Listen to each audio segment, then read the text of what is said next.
सरवत ने अंधाधुंध उसके सर के पिछले हिस्से पर हथौड़ी की इस तरफ लगाई। उसे एक जरब ने ही जवान साल शख्स को जमीन बोस कर दिया। ये कोई पठान चौकीदार था। सरवत उसकी तरफ देखे बगैर बाहर भागी। एक फैक्ट्री थी, 3-4 नामुकम्मल बसें यहाँ वहां खड़ी थीं। सरवत काट कबाड़ के दरमियान भागती गेट तक पहुंची और बाहर निकल आई। उसे अंदाजा हुआ कि वो जीटी रोड पर लाहौर के मुजाफात में है। यहाँ से एक खुदा तरसकार वाले ने उसे लिफ्ट दी और रावी के पुल तक पहुंचा दिया। वहां से रिक्शा पकड़कर वो मेरे पास पहुंच गई। मैंने सरवत की ये सारी रुदात सुनी। मैं अच्छी तरह जानता था कि जो कुछ उसके साथ हुआ है तो उसने मनो अन मुझे बता दिया है। ये सब कुछ बताते हुए उसकी आंखों में मुसलसल आंसू रवा रहे। जब गुंडों ने उसे स्टेशन वैन में डाला तो सरवत के जिस्म पर कई खराशें आई थी। उसकी पीढ़ियों से अभी तक खून रिस रहा था। उसकी ये खूनी खराशें देखकर मेरा दिल खोल गया। मेरी निगाहों में वाजिद उर्फ वाजी का मनहूस चेहरा घूमने लगा। जी चाहा कि मेरे पास पिस्तौल हो और मैं उसको गोलियों से छलनी कर दूं।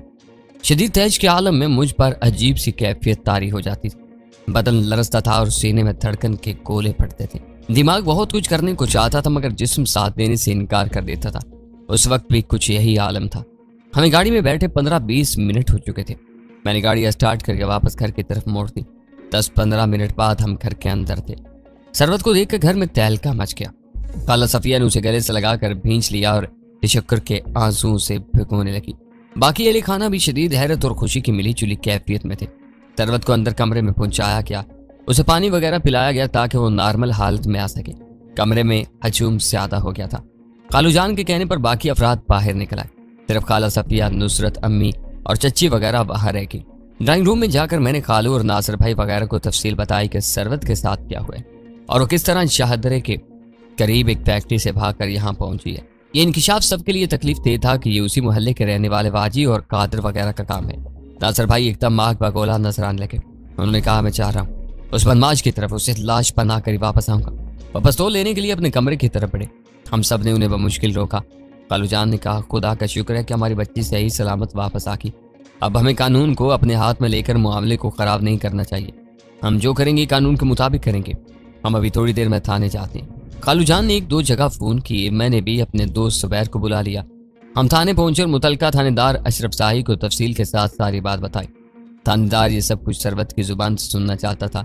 सरवत का बयान लेने के लिए वो उसी वक्त हमारे साथ घर जाने के लिए तैयार हो गया। मैंने कहा, जनाब अभी वो शाह की हालत में है, उसे संभलने के लिए थोड़ा सा वक्त दें। उस दौरान में आप अपनी कार्रवाई शुरू करें। आपकी यह बात अपनी जगह ठीक है, पर मुझे कानून कायदे के मुताबिक चलना है ना। कार्रवाई मकविया के बयान के बाद ही शुरू होगी। मजबूरन हमें थानेदार अशरफ शाही को घर ले जाना पड़ा। मुझको पहुंचने से 10-15 मिनट पहले ही घर पहुंच गया और सरवत को बयान देने के लिए तैयार किया। थानेदार के आने के बाद भी मैं, खालूजान और नासिर भाई कमरे में मौजूद रहे। बात करते हुए सरवत की आवाज में कपकपाहट थी। बहरहाल उसने वो सब कुछ थानेदार अशरफ के गोश गुजार कर दिया जो 2-2.5 घंटे पहले मुझे बताया था। थानेदार अशरफ शाही ने पूछा, आपने वाजिद उर्फ वाजी को खुद देखा है, मगर उसके साथियों के बारे में आप किस तरह कह सकती हैं? मैंने उनकी आवाज़ें सुनी है जी। मैं कादर और एक दूसरे लड़के शकील की आवाज़ भी अच्छी तरह पहचानती हूँ। तंग तो आपको वाजी करता था, दूसरे लड़कों की आवाज़ें आप कैसे पहचानती हैं? मैंने कहा, जनाब आप वक्त ज़ाया करने वाले सवाल कर रहे हैं। वो दोनों खबीस भी वाजी के साथ ही हुआ करते थे। ये सब एक टोली की शक्ल में थे। थानेदार अशरफ ने घूर कर मुझे देखा तो जब ये लोग इनको तंग करते थे आप आस पास ही होते थे। मैं एकदम गड़बड़ाया, फिर संभल कर बोला, 1-2 बार ऐसा हुआ है कि हम रेस्टोरेंट में इकट्ठे चाय पीने गए और ये लोग आतम के। थानेदार ने अपने सवालात का रुख खाम मेरी और सरवत की तरफ मोड़ दिया। कालू उस्मान उसे बमुश्किल वापस असल मौजू पर लाए। बयान कलम बंद करने के फौरन बाद थानेदार अशरफ अपने अमले के साथ पैदल ही वाजी वगैरह की तरफ रवाना हो गया। एक गली छोड़कर 1-2 मंजिला शानदार कोठी थी। हमने साथ जाना चाहा मगर थानेदार अशरफ ने मना कर दिया। करीबन 1 घंटे बाद पुलिस के उस छापे का नतीजा सामने आ गया और यह नतीजा हमारे खदशात के मुताबिक था। घर में फोन की घंटी बजी। मैंने रिसीवर उठाया। दूसरी तरफ थानेदार अशरफ शाही खुद था। उसने खालू उस्मान को बुलाने का कहा। मैंने बताया कि वो वाशरूम में है। थानेदार अशरफ ने कहा, चारों लड़के अपने घरों से गायब हैं, हम उन्हें उनके दूसरे ठिकानों पर ढूंढ रहे हैं। शाम तक पोजीशन साफ हो जाएगी। जो चौकीदार जख्मी हुआ था उसका कुछ पता नहीं चला, अभी तक नहीं। बहरहाल हम राब्ते में रहेंगे, जैसे ही कोई खबर मिली आप तक पहुंच जाएगी। मैंने फोन पर बात खत्म की ही थी कि अंदर से खाला सफिया की आवाज आई। वो मुझे बुला रही थी। मैं अंदर पहुंचा। अम्मी और चच्ची के अलावा मोहल्ले की 1-2 औरतें भी बैठी थी। खाला सफिया ने पूछा, किसका फोन था? पुलिस स्टेशन से था। इंस्पेक्टर बता रहा था कि हम लड़कों को ढूंढने की पूरी कोशिश कर रहे हैं। खाला सफिया ने अश्कबार अंदाज में कहा, ताबिश मुझे बड़ा डर लग रहा है। ये अच्छे लोग नहीं हैं, पैसे वाले भी हैं। इनसे दुश्मनी पड़ गई तो चीना मुश्किल हो जाएगा। चची कलसूम ने तनक कर कहा, हाय हाय कैसी बात करती हो आपा? अब जिस पर जुल्म हुआ है वो बोले भी ना। फूल सी बच्ची थी हमारी। बच्ची थी कि लफ्ज चच्ची ने उस तरह अदा किए कि मेरे दिल पर खोंसा सा लगा। उससे पहले कि मैं कुछ कहता, एक मोहल्लेदार औरत बोल पड़ी, ऐसे लोगों पर तो कुत्ते छोड़ देने चाहिए, जिंदा गाड़ देना चाहिए। औरत के पास इज्जत आबरू के सिवा होता ही क्या है? हाय जालिमों को जरा भी तरस ना आया। चच्ची ने बड़े ताज्जुब से सरबत को सरतापा देखा। बच्ची को जख्म जख्म करके रखती है, भला क्या कसूर था? यही ना कि उन बदमाशों के मुंह लगना नहीं चाहती थी। इस जुर्म की इतनी बड़ी सजा। मौत जोकों ने सारी उम्र का रोना पल्ले बांध दिया। हमदर्दी के उस अंदाज ने सरवत को सर झुकाकर सिसकने पर मजबूर कर दिया। सरवत की छोटी बहन नुसरत ने चिल्लाकर कहा, चच्ची कैसी बातें करती हैं आप? खुदा का शुक्र अदा करना चाहिए कि आप सही सलामत घर वापस आ गई। अल्लाह ने हम पर कर्म किया है। अल्लाह के कर्म से तो इनकार नहीं है पुत्र, पर अपने दिल को कैसे तसल्ली दूं? उसकी उजड़ी पुजड़ी सूरत देखती हूँ तो दिल खून के आंसू रोता है। मेरा पैमाना लबरेज हो रहा था। मैंने दबे दबे तेज से कहा, चच्ची आप सब लोग कुछ देर के लिए बाहर बैठ जाएं, इसे आराम करने दें। चच्ची ने मुझे घूरा। मैं पांव पटकता हुआ बाहर आ गया। उन औरतों की बातें मेरे सीने में तीरों की तरह लगी थी, खासतौर से चच्ची की बातें। मैं चच्ची के मिजाज को अच्छी तरह जानता था। चच्ची शुरू से ही मेरे उस रिश्ते के खिलाफ थी और मेरे लिए अपनी सगी भतीजी को लाना चाहती थी। उस सिलसिले में उन्होंने दरपर्दा कोशिशें भी की थी। अब ये मामला खत्म हो चुका था, मगर वह बुग़्ज़ अभी तक चच्ची के दिल में मौजूद था। अब उन्हें ये मौका मिला तो वो अपने अंदर की अदावत को छुपा नहीं पा रही थी। बज़ाहिर उन्होंने हमदर्दी के बोल बोले थे, मगर उन बोलों के पीछे जो दुश्मनी थी वो ज़हर कातिल की तासीर रखती थी। न जाने क्यों मुझे ये एहसास होने लगा कि अम्मी चांद भी सरवत की वापसी के बाद से कुछ चुप चुप हैं। मेरा ख्याल था कि वो एक आध दिन मजीद यहाँ रहेंगी और सरवत की दिलजोई करेंगे, मगर वो अगले ही रोज तबीयत खराब होने का कहकर घर वापस चली गई। कहने वालों ने दुरुस्त कहा है कि मरने वालों के हाथ पकड़े जा सकते हैं, मगर बोलने वालों की जुबानें नहीं। अगले एक दो रोज में मुझे सही मानों में उस हकीकत का इदराक हुआ कि अगर किसी लड़की के साथ सरवत जैसी सूरत हाल पेश आ जाए तो उस पर क्या बीतती है। खुदा का लाख लाख शुक्र था कि सरवत जैसे गई वैसे ही वापस आ गई थी, मगर इर्द गिर्द के लोग ये बात मानने के लिए दिल से तैयार नहीं थे। सरवत के घर में अगले रोज मैंने फिर एक औरत को उस तरह की बात करते सुना। यह भी कोई मोहल्लेदार ही थी, शक्ल से पढ़ी लिखी लगती थी और अपनी तरफ से इजहार हमदर्दी के लिए तशरीफ लाई थी। उसने रोनी सूरत बनाकर सरवत को गले से लगाया और उसके सर पर प्यार से हाथ फेरने के बाद खाला सफिया से बोली, मैं तो कहती हूँ बहन के जुल्म सहकर चुप रहना भी गुनाह है। आप इस मामले की पूरी पैरवी करें। बच्ची का डॉक्टरी मुआयना कराया आपने? नुसरत ने सटपटा कर कहा, आंटी हम क्यों करवाएं डॉक्टरी मुआयना? क्यों अपनी बेइज्जती का इश्तिहार दीवारों पर लगाएं? सब कुछ ठीक है, अल्लाह ने बड़ा करम किया है हमारे ऊपर। हाँ बेटी, ये तो बड़ा करम है कि ये जिंदा सलामत वापस आ गई, मगर उन बदमाशों ने जो किया उसकी सजा तो उन्हें मिलनी ही चाहिए ना। लड़की एक रात घर से बाहर रह आए तो उस बेचारी के पल्ले क्या रह जाता है? अभी पिछले साल की बात है, डिफेंस में हमारी बरादरी की एक लड़की थी, उसके साथ भी कुछ ऐसा ही मामला हुआ था। बेचारी यतीम थी, पर उसकी माँ पूरी हिम्मत के साथ डट गई। कहने लगी हमारे साथ तो जो होना था हो गया, पर अब उन गुंडों को फांसी तक जरूर पहुंचाएंगे। पता नहीं और कितनों का भला हो जाएगा इससे। अब वो दोनों गुंडे जेल में हैं, उनमें से एक को तो सेशन कोर्ट से फांसी की सजा हो चुकी है। उस औरत की गुफ्तगू के दौरान में ही नुसरत सरवत को लेकर बाहर निकल गई और दूसरे कमरे में चली गई। उसके चेहरे पर शदीद चिल्लाहट के दीवार कुछ नहीं था। 2 रोज बाद मैं घर गया तो अम्मी पूछी पूछी नजर आई। क्या बात है अम्मी, आप चुप हैं? मैंने नाश्ते की मेज पर पूछा। कुछ नहीं, बस वही। सरवत की तरफ बार बार ध्यान चला जाता है। अच्छी भली हंसती खेलती लड़की थी। कोई बात नहीं अम्मी, फिर इसी तरह हो जाएगी। अभी तो शाक में है ना। इसी तरह कहाँ हुआ जाता है ताबिश, जब उस तरह की बात हो जाए तो पूरी जिंदगी पर असर पड़ता है। अम्मी ने तवील आह भरकर कहा। फिर वो उठी और अलमारी में से एक दिन पहले का अखबार निकाला। अखबार वाले ने हस्ब रवायत सरवत वाली खबर को खूब मिर्च मसाला लगाकर बयान किया था। सरवत की एक पुरानी तस्वीर भी मौजूद थी जो न जाने कहां से हासिल की गई थी। उस 3 कालमी खबर की सुर्खियां पढ़कर ही मेरे रगों में अंगारे से भर गए। खबर नवीस ने खबर को दिलचस्प और सनसनीखेज बनाने में कोई कसर उठा नहीं रखी थी। खबर के आखिर में पुलिस जराये के हवाले से बताया गया था कि मज़कूरा फैक्ट्री के एक कमरे से इंपोर्टेड सिगरेट, इंडियन शराब की 2 बोतलें और मूवी कैमरा वगैरह भी मिला है। उन शवाहिद से अंदाजा होता है कि चारों मुल्ज़मान मगविया की वीडियो बनाने का इरादा रखते थे और मुमकिन है कि ये वीडियो बनाई भी गई हो। उस किस्म की और भी कई बातें खबर में मौजूद थी। मैंने अखबार को फाड़ कर एक तरफ फेंक दिया और नाश्ता किए बगैर बाहर निकल गया। अम्मी भी मेरी कैफियत देखकर गुमसुम खड़ी नहीं। आज थानेदार अशरफ ने खाल उस्मान और नासर भाई वगैरह को मशवरे के लिए थाने बुलाया था। मैं भी अपने दोस्त जुबैर खान को लेकर पहुंच गया। थानेदार अशरफ से किसी अच्छी खबर की तवक्का नहीं थी और ऐसा ही हुआ। पता चला कि चारों मुल्ज़मान में से अभी तक किसी का खोज नहीं मिला है। तो 3 पुलिस पार्टियां मुख्तलिफ इलाकों की तरफ रवाना की गई थी जो नाकाम वापस आई थी।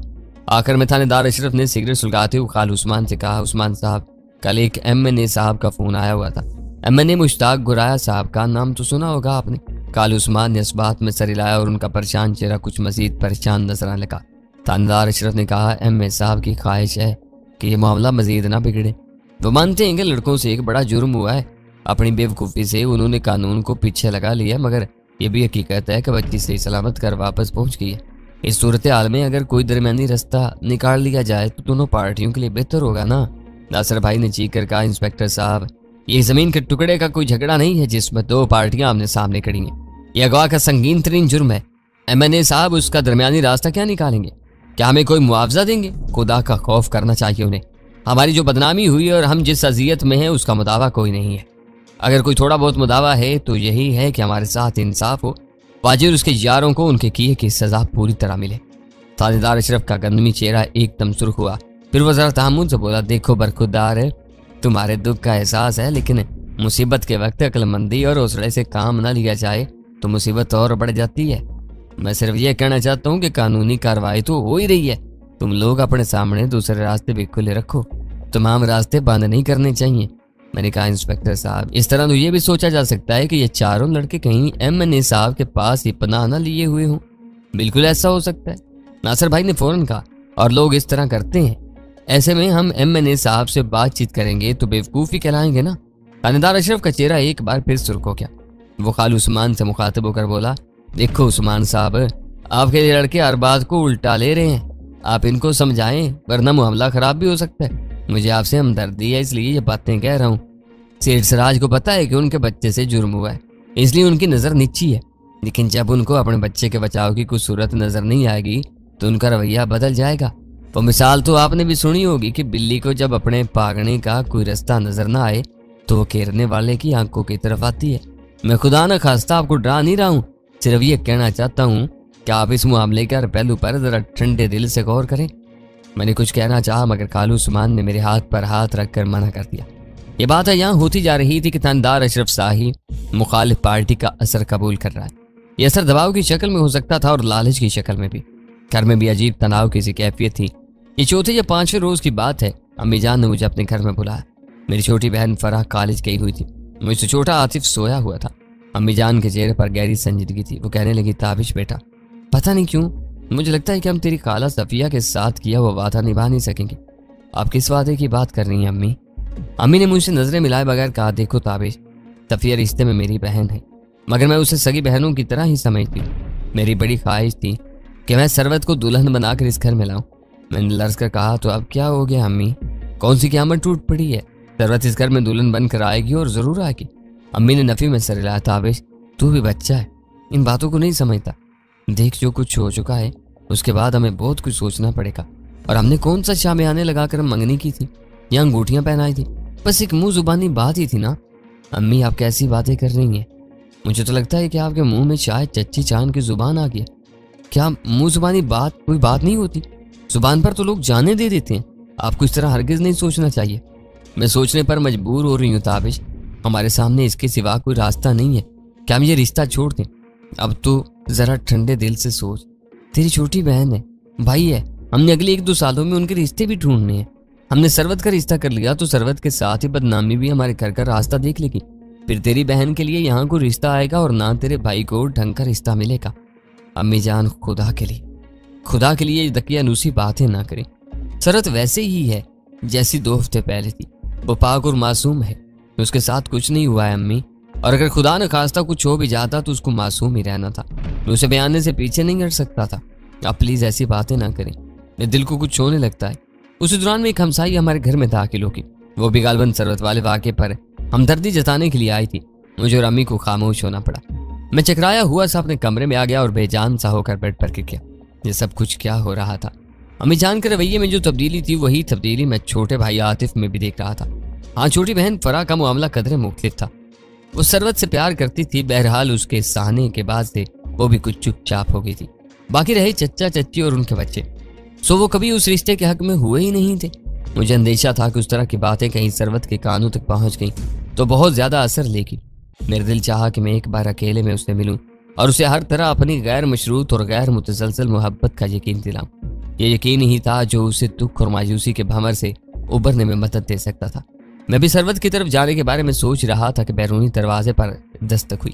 छोटे भाई आतिफ ने बाहर जाकर देखा और मुझे बताया कि कुछ लोग मुझसे मिलने आए। मैं बाहर पहुंचा तो 7-8 मुअज़्ज़ज़ सूरतों वाले अफराद बाहर गली में खड़े थे। मैंने उनसे फर्दन मुसाफा किया।